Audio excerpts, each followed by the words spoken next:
Good morning. My name is Janice. I have some animal spirit cards, some wooden warden oracle cards, and one archetype. It's weird because today they're like three and one archetype. I have prayed and cleansed, and I just prayed again. I really, whatever you all are going through today,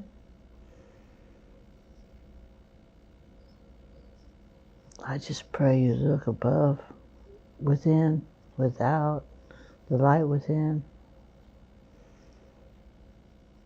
The light within you and the light around you will lead you in the right direction. I don't know why I just said that. I guess somebody needs to hear that. Okay.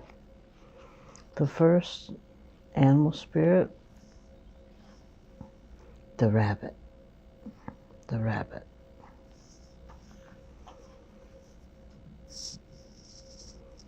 Afraid of everything.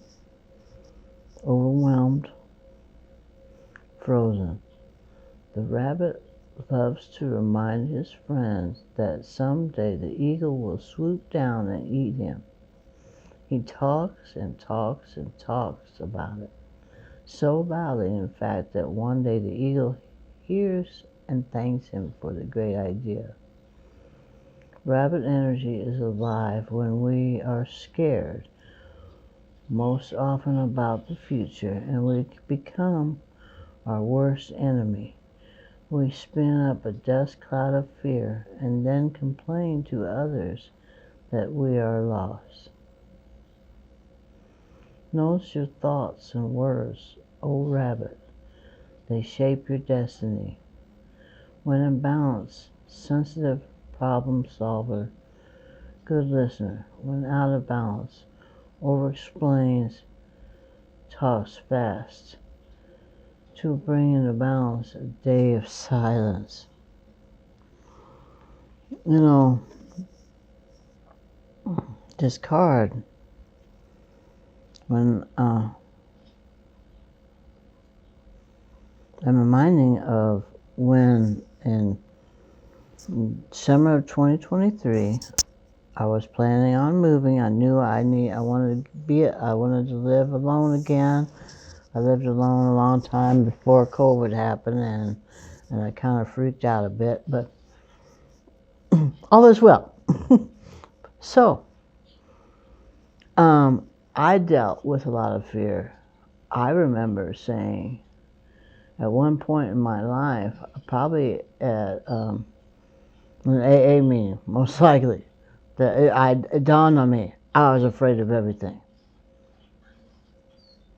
I was afraid of everything.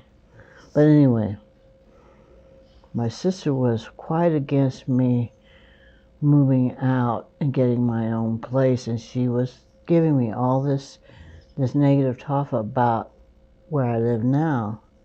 You know, I've heard they got roaches, bed bugs, and icky people, blah, blah, blah, blah, blah, blah, blah, blah. Because she didn't want me to go. Because she had a good thing. And I had dreams. I remember I had a dream of a massive black roach on the wall above my bed. And it was huge, like a huge dog or something. It was a dream. And I thought, this is ridiculous.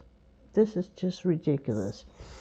So I started, and I had to watch my thoughts. Because our thoughts bring manifestations. Our thoughts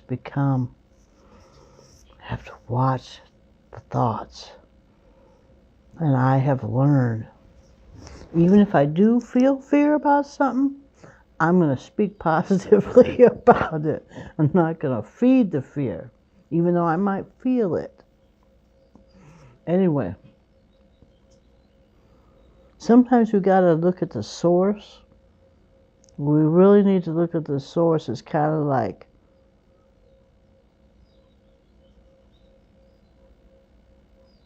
follow the money. I mean, it doesn't always work that way, but that's a good thing. For me, it's like, okay, all right. I love you, but I have a right to live on my own. Bye. Love you. Okay, and I got the dragon again today, so okay, the dragon. And I'm going to read that again. I had it. Where the heck? Pardon me. Okay, the dragon. Seeing one's true self, balancing the ego. The dragon sees everything. Its essence has been with us since our first breath and will be there at our last. It watches us navigate the external world as well as the inner world. When dragon energy is awakened, we are courageous, visionary, and we can easily drop into witness consciousness. It is almost as if we are traveling with a great friend inside ourselves. When we look in the mirror, deep into our eyes, we may even glimpse the self behind the self. The one who is watching us. This is the power of the dragon breathing transformative fire into every cell of our bodies. Witnessing this omnipotent energy, even for a brief moment, helps us surrender and let go. We let the dragon guide us. We hop on its back for a while, and as we traverse even the most difficult terrain, the dragon's eyes see beauty everywhere. It is said that if a yogi does not see beauty in the world, the Agni is dim. Agni is described as inner fire or inner intelligence. May even just the mention of the dragon stir the embers of intelligence within you. Gazelle.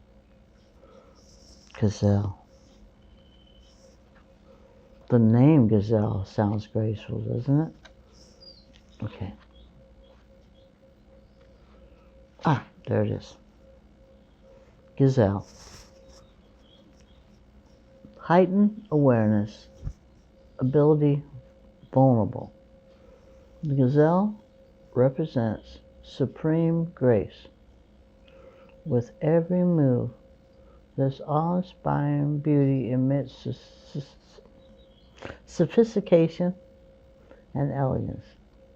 Gazelle personalities are often hyper-aware of their surroundings, bordering on hyper-vigilant.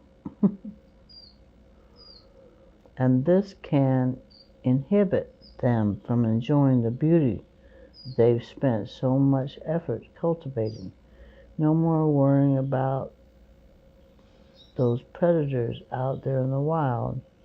When this card appears, it's time to get back to the present moment.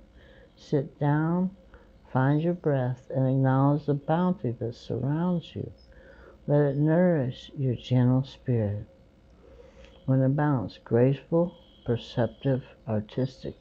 When out of balance, food allergies, insomnia, racing mind.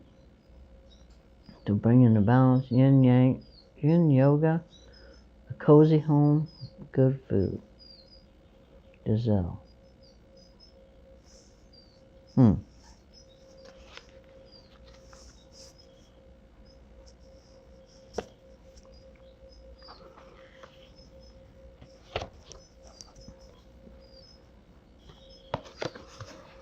Quail. The quail and gooseberry. I had that recently. The meaning is anticipation.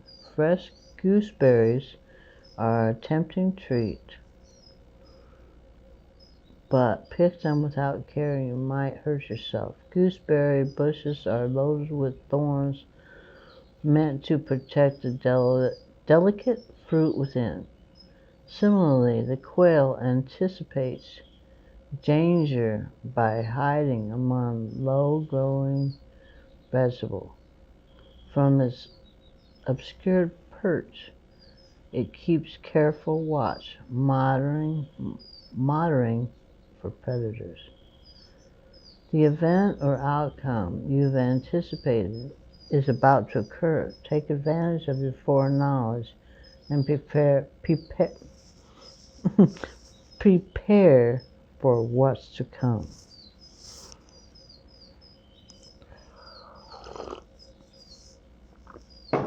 Okay.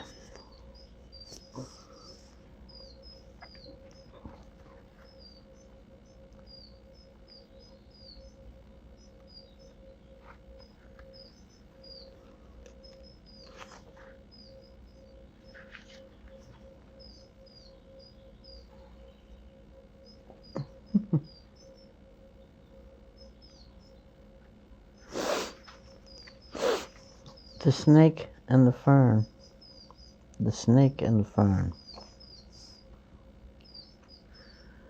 The meaning is starting over. The snake and fern calls us to start anew, regularly shedding its skin. The snake is a symbol of rebirth and transformative healing.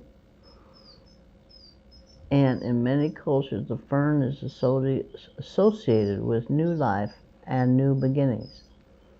To the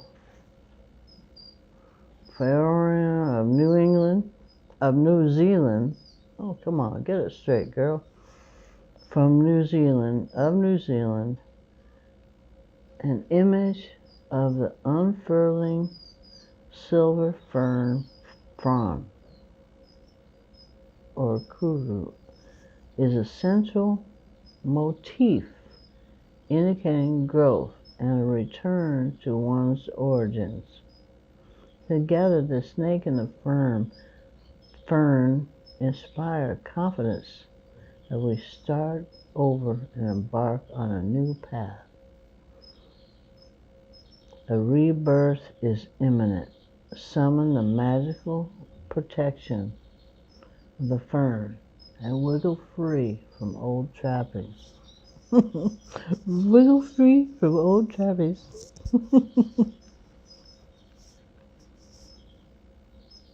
The ladybug and sweet pea. I just saw it.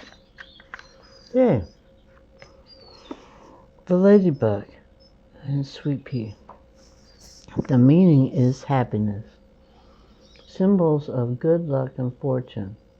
Ladybugs are wonderful insects known to keep garden pests like aphids at bay. The sweet pea is a beautiful scented climber.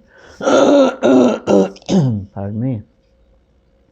In the Victorian era, sweet peas are given to thank hosts for a lovely time. Combine the ladybug and the sweet pea represent ease and happiness. Upright. You are entering a period of happiness, positivity, and good luck. Celebrate your joy by sharing it with others. Wow. Okay. Pardon me, my nose drips. Okay. Okay, all right, here. All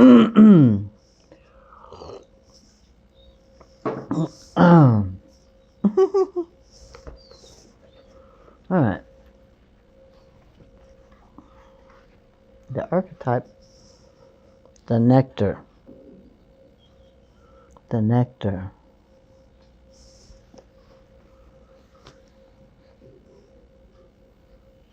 The nectar, the medicine, the elixir, the garden. In Hindu mythology, there is a miraculous substance known as amrit, or nectar, that contains infinite healing power. This golden nectar, or sacred elixir, is the drink of immortality, and, like its sister substance, soma, is known to activate subtle, intelligent forces that ease the mind, body, and spirit. Though esoteric, these images lead us to the central energy of this archetype, the sweet, potent, heavenly essence that lubricates our spirit back to life. The nectar card calls us to identify and relish in places, practices, people, and activities that regenerate and heal. Medicine is needed, and it comes in subtle form that you may be overlooking. Seek the most sensuous, fragrant flower in the garden you have forgotten. Don't underestimate this remedy.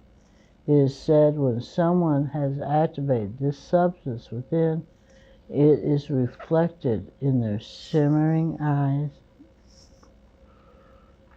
When light, glowing, relaxed, subtle illumination.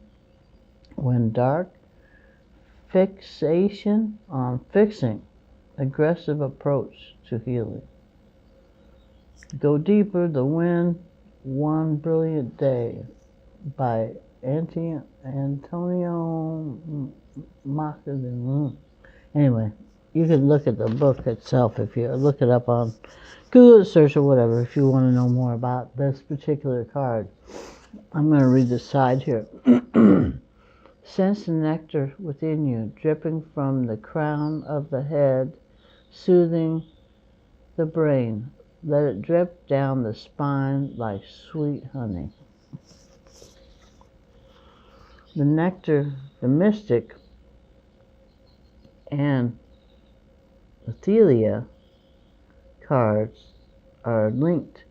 It is the mystic who, like Krishna, turns poison into nectar, and it is truth that can often serve as a potent elixir for healing.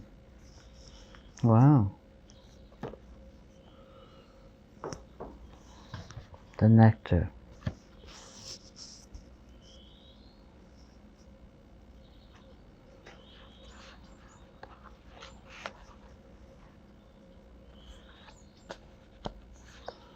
I feel like there's some loud voices of fear, chattering. The rabbit talk.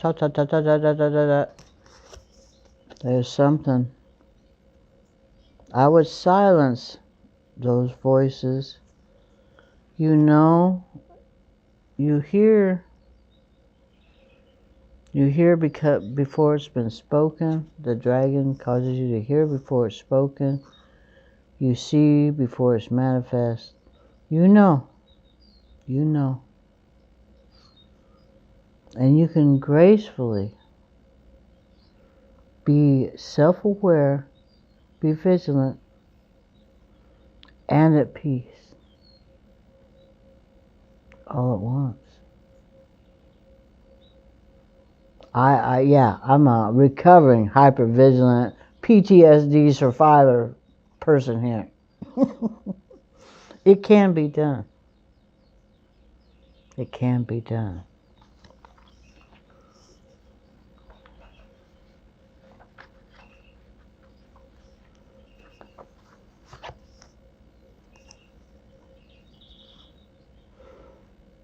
The quail.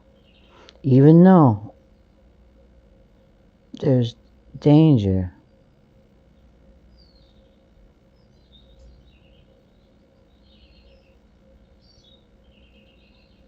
it can be done.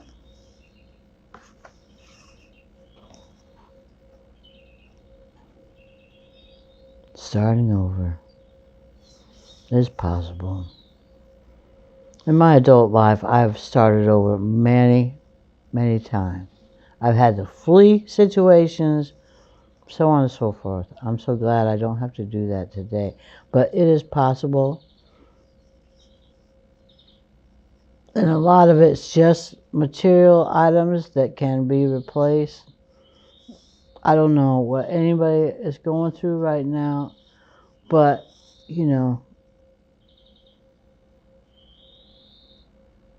starting over, shedding that old skin. I'm shedding some old skin too. The old ways of thinking, the old ways of being. New beginnings, new ways. Happiness and new beginnings. Happiness and new beginnings. The nectar, the medicine, the healing. Most likely, what your spirit guides are leading you is going to lead you right to the medicine, the healing you need.